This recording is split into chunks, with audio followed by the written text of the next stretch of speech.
Nepal versus होइन अनि UAE को चाहिँ बिचमा चाहिँ लास्ट ओभरको लागि हाम्रो टाइगर आउनुभएको छ। अब हेरौँ, अब 6 बलमा 11 रन चाहिएको छ।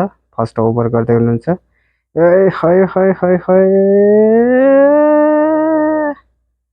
ल, फर्स्ट ओभरमा चाहिँ 1 रन आयो, 32 भयो होइन। अब चाहिँ जितको लागि चाहिँ 10 चाहियो है, 9 रन चाहियो जितको लागि।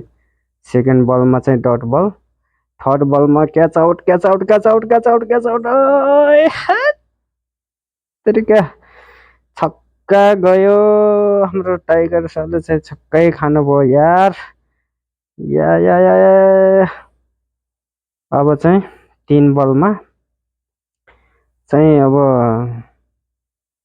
3 बलमा 3 रन चाहिएको छ। अब हेरौँ, tiger tiger tiger tiger tiger tiger catch out catch out catch out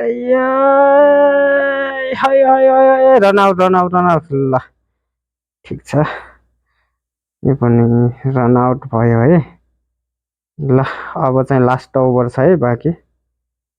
अब ल, लास्ट ओभरमा चाहिँ जित्यो ल है। है तेरिका मुटु नै ढुकढुक गऱ्यो। बधाई छ नेपाली टिम।